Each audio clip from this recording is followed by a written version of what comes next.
Yo, what's going on, guys? Welcome back to the WonTuanShow. He's Juan, I'm Tuan, yes. And welcome back to our show. I'm just kidding. It's my co-host Bao, and as you notice, there's a few things that's different here, Bao. What? Few things that's different here. Oh yeah, we got into a new studio kind of setting. Multi-million-dollar studio. Beautiful. As you can see, we budgeted it out. You know what I mean? We spent thousands, hundreds of thousands of dollars decked out this studio. Forgot to make the video for that. You know what I mean? Yeah, I forgot to make the video for that. I guess it's not that important. Money's not that important, right? There's no need to flex. That's true. Well, anyway, so you notice, out of seriousness, we are in a different setting. We're not outside like we usually are. And secondly, we don't have food on us at all, okay? Yeah. Yeah, because, tell them why, bro. Because to be honest, it's hella distracting to eat and talk at the same time. That's true. Mm-hmm. And we never finished the food, by the way. You never seen the I think I took like good 3 bites. Yeah. And then that's it. Yeah, because it's not that simple, guys. You got to get the food, and by the time, you set up the camera and everything, like the food get cold. It's not that good anymore. But that's what it is. And also today, we are not doing any type of a relationship advice or anything like that. Instead, we're switching it up. We're doing something a little bit in the mysterious zone. Thriller, scary, paranormal, the unknown. We're going to talk about a monster that had been around for a very, very long time. And today, we are talking about the Windigo.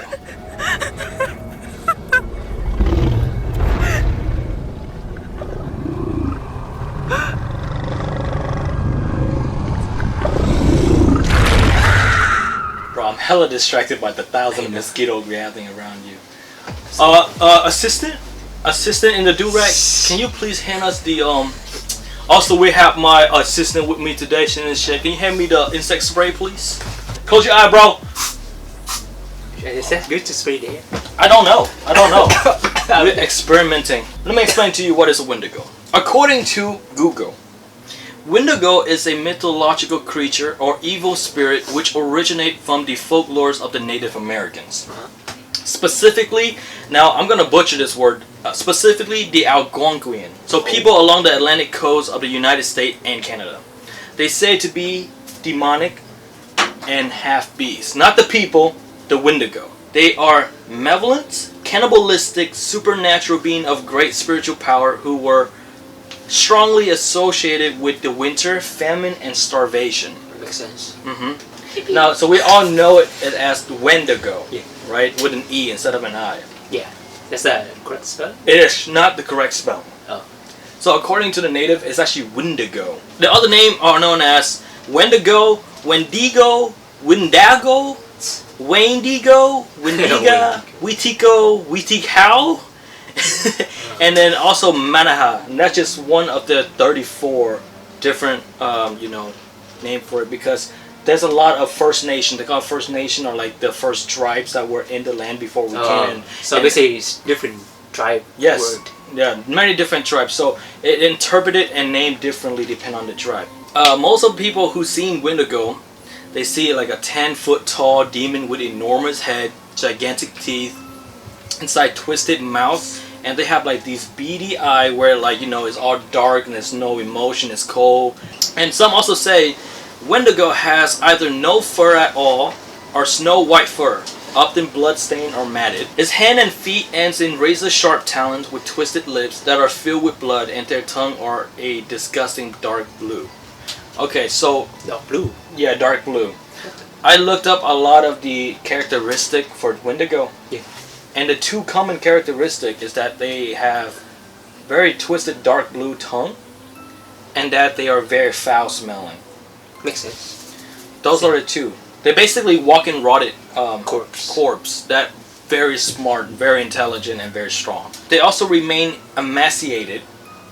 I have to Google up that word because it's a big word. Emaciated. That's mean that they get ragged. Well, that they always remain weak, regardless how much they eat. That's why they always crave food, but mainly human flesh. The Windigo is affiliated with cannibalism because the Algonquian people believe that humans who indulge on cannibalism were at possible risk of becoming a Windigo. So if you want superpower, you want super strength, you want super speed, immortality, right? All you gotta do is knock your fellow man out, eat him. In winter. Yeah, that sounds like a good deal to me. I mean, you build a super soldier out of like, you know, just by eating another weakling. That sounds good to me. But that being said, would you like to be part of my experiment? Yeah, sure. Algonquian live in very cold climate. They can't grow a lot of food. No. There's not a lot of animal around to hunt. So I'm pretty sure something happened, right? Where some guy was so hungry, he killed another dude and he ate him, and that's why they made that rule. Yeah. I'm pretty sure that's what happened. Maybe I could be wrong. I don't know, but this is just speculation because all rule came from something that was, look at as taboo, and then they made a rule, be like, hey man, don't eat them, or else you're gonna turn into a Windigo. And also, to some people in this tribe, there was a story where like the tribemen would kill each other, and they would tell him, hey, look, I thought, because he so sign and symptom he was a Windigo, so I killed him. A lot of times they would get away with it because like, oh yeah, that's that makes sense. It's a Windigo. He gotta kill it. So what do you think so far? About a monster? No, about the man in the do-rag behind the camera. So I went ahead and look at its power and abilities, right? Yeah. So it has enhanced senses, right? They have supernatural strength. Exactly. Sure. They have enhanced senses of smell and hearing, as well as the ability to hunt in complete darkness. What? Okay. They are immortal. As far as I'm concerned, they don't die from old age. No. Yeah. They're immortals. Yeah. So with the continued consumption, they can die, just not from old age. Oh. With the continued consumption of human flesh and their ability to hibernate, a Windigo can theoretically live forever. They're only immortal if they keep eating human. You know what I mean? And another thing that's like stood out to me is that they can actually do voice mimicry. They can pretend to be someone else. Exactly. To lure you, basically. To lure you in. I didn't know they can do that. I thought it was more like shapeshifter. So long story short, just don't go into the wood alone, man. Like, you know what I mean? Pretty much. Yeah. Be prepared. Yeah. Make food.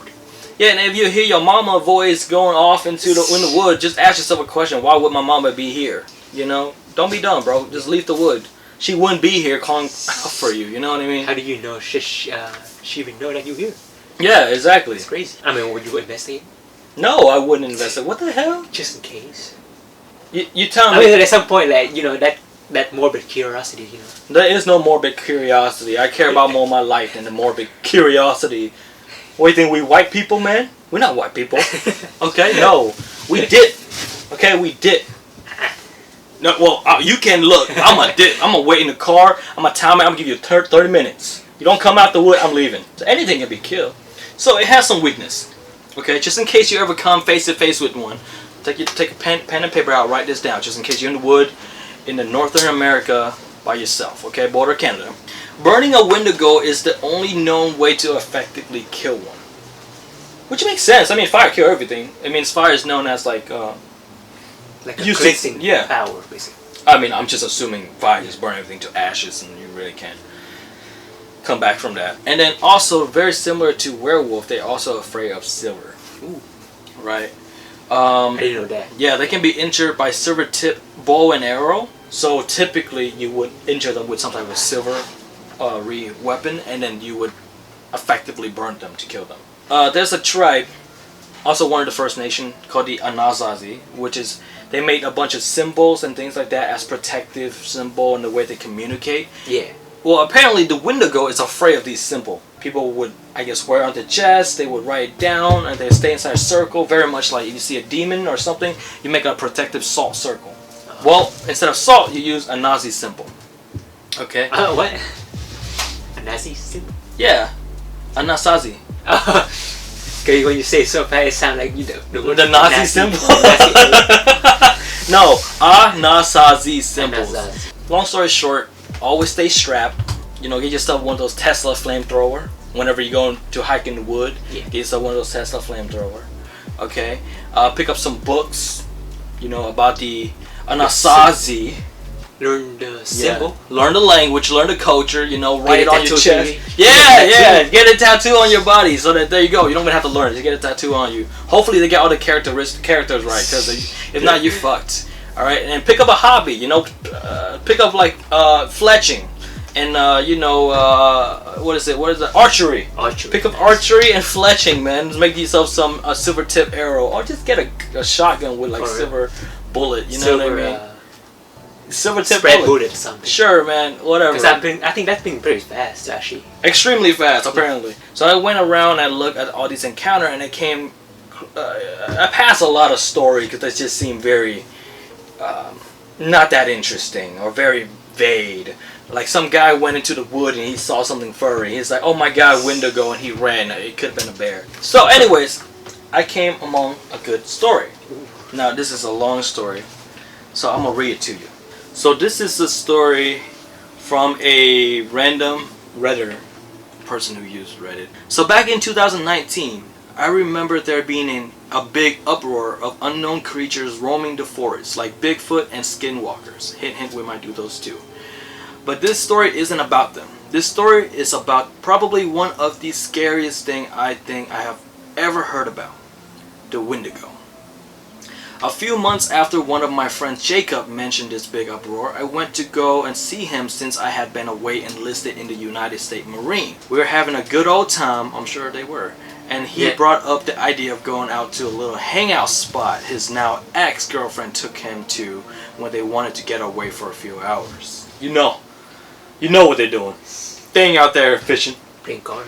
They out there whispering a nice little thing into each other's ears. So I decided, why not? So I grabbed my gun and we went out to this extremely secluded area and started messing around on the old dock that was there. When they said messing around, you mean they fornicated? They probably fornicated. Play Yu-Gi-Oh. They play Pokemon and Yu-Gi-Oh out there on the old dock. It had been pretty much forgotten, the old dock. Poorly maintained and some board were almost completely rotted through. Jacob brought up the topic of the Windigo. The name sounded a little scary even for me. Curious, I asked him about it. He said that if you went into the wood and said Windigo 3 times, you would come across the scariest looking thing you have ever seen. We start walking on this little path that lead deep into the thick wood close to the Alabama state line. Alabama. I hope they're not cousin. We walked for maybe 20-ish minutes and decided we were in a good spot. I turned to Jacob and he dares me to do it. I stood there in complete silence. Oh wow. Oh. The background sound is on point, man. Thank you. Reluctantly, I slowly started to say, Windigo. Windigo. Windigo. Then nothing happened. I let out a silent sign of relief and at the fact that nothing happened. We started to talk a little bit of shit back and forth at each other when we heard a noise in the distance.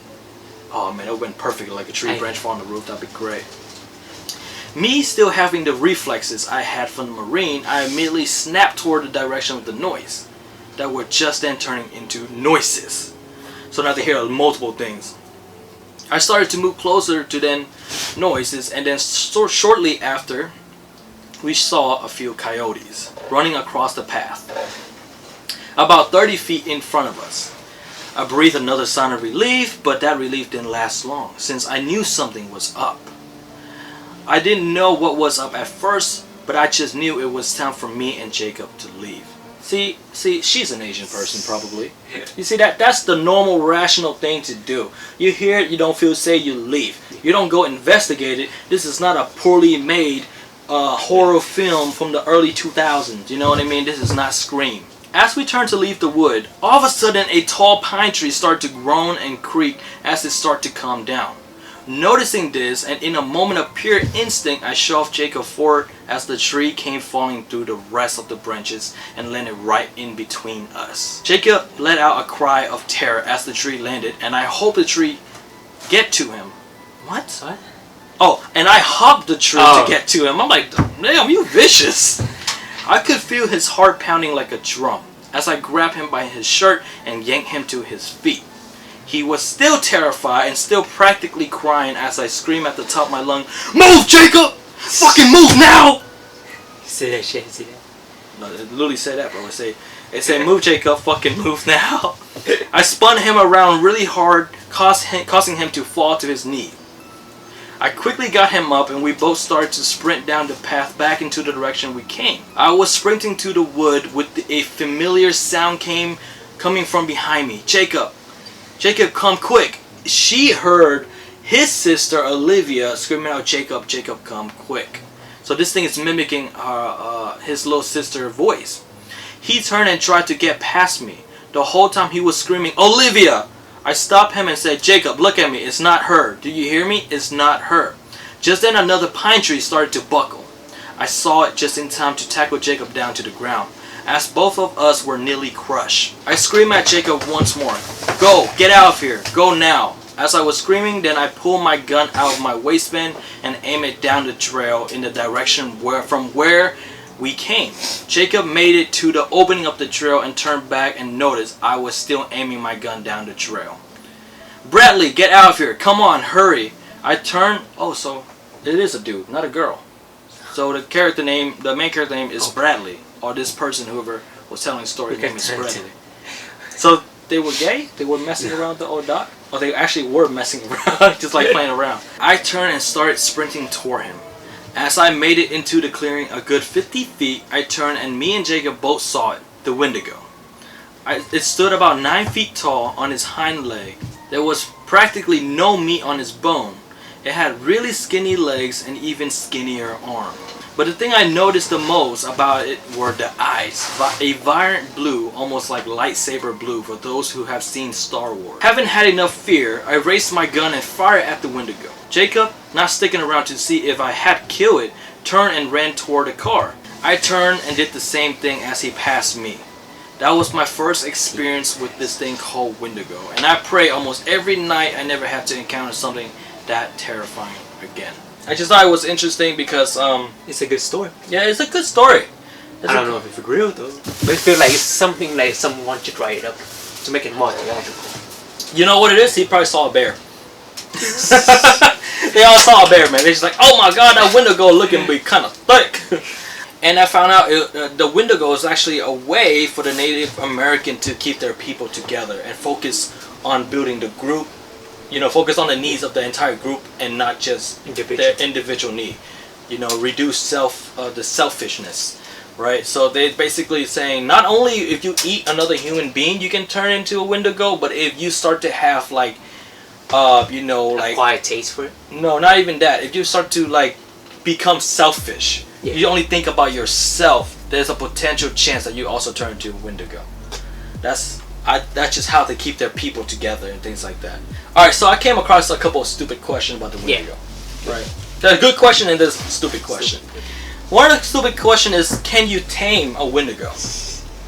Look, it's have a quiet taste for humans, so there's no way it will not stop, you know, eating you just because you tame something. Look, man, this is not fucking Pokemon, okay? You can't tame a Windigo. It's probably not even real. Okay, get real. You have a high chance of taming a squirrel before you tame a Windigo, okay? Now, can you survive a Windigo attack? Yes. Sure, if you man. have all the necessary preparation. Yeah, like we told you, go into the forest with the flamethrower, with some tattoo up Anasazi. Yeah. Simple on you. Get some silver shotgun bullet. Bring a shotgun with a silver bullet, man. It's a lot of preparation, but it's for your life, so it's worth it. It's not 100% that you're gonna escape alive. Yeah, you might die. It probably get to you before you get to use your gun or anything like that. And then my last question: are all Windigos scary and dangerous in nature? Yeah, I would say so. The description of it is a malevolent force. So there's no way it's actually, you know, it's just gonna look at you like, yeah, have a nice day. Yeah. You can leave. See, that's the thing. I feel like that's also just a mainstream way of thinking. Yeah. Because I was reading up on some tribe look at Windigo as like goddess, a protector of the forest. So, are they all fucking dangerous? I don't know. I never personally met one. But I don't know, man. It could be. Why don't you go out and find it yourself? Go into the wood and say Windigo 3 times. But bring a flamethrower with you. Just in case. I feel like that's just like a fucking cliche. So They just trying to mix together Bloody Marys and then with the Wendigo. Because I never heard that story. I have never heard either. A Wendigo is not gonna go out of his way and listen. Oh, he said Wendigo 3 Did you times. whisper? Did he whisper 3 times? Oh hell no, I'm coming out. Imagine someone just whisper 2 times. You're like, damn it. Oh damn, he only whispered 2 times. I guess I can't kill him. Jesus. Any last word, assistant? Yep. We all set. Alright guys, hope you guys enjoyed the video. And see you next time. And see you next time. If you have any suggestion, please leave it in the comment down section below. And I don't know what I'm saying. Bye!